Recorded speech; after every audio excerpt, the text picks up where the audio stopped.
बेले ए जो गरम हो गरम किसी रांधिया इच्छा होनी बा आम घर जदि किए न था ना मु गोटे दिन रांधेती हांडी भात 5 दिन जाई खाती आलू चकोटा बाइगण चकोटा करी करी हेले किस करिया लोक कौन समस्त अच्छे ना रांधिया पड़ो से बोले आज मुझे सोयाबीन नहीं आई सोयाबीन नहीं बा रजना बड़ी हाँ रजना बड़ी धरी पलैची से गरम पानी कर बतर देली आलू टे सीझा बसदेली सीझीगला तापर मसला पियाज अदा रसुण से तो जान जीरा धनिया सब पकई धनिया पकई बाटा बाटी करद तापर तेल टे नहीं से मसला फसला कषा कषि करद गुंड मसला पकईकी तापर रजना बड़ी जो बतरी रखी से पकईद कष भल कषिदब तापर आलू हेल्ले काटी काटी रखीदब सीझा आलूटा से भी भल पकई कषिदब लुण टे देदब तापर जो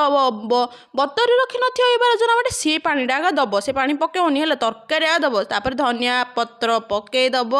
मो पाखे नाला मुझे पकईनि बाटी देली ना तापर गरम मसला पकईद काढ़ किस लगे बोले तुम कर मत कमेंट कर।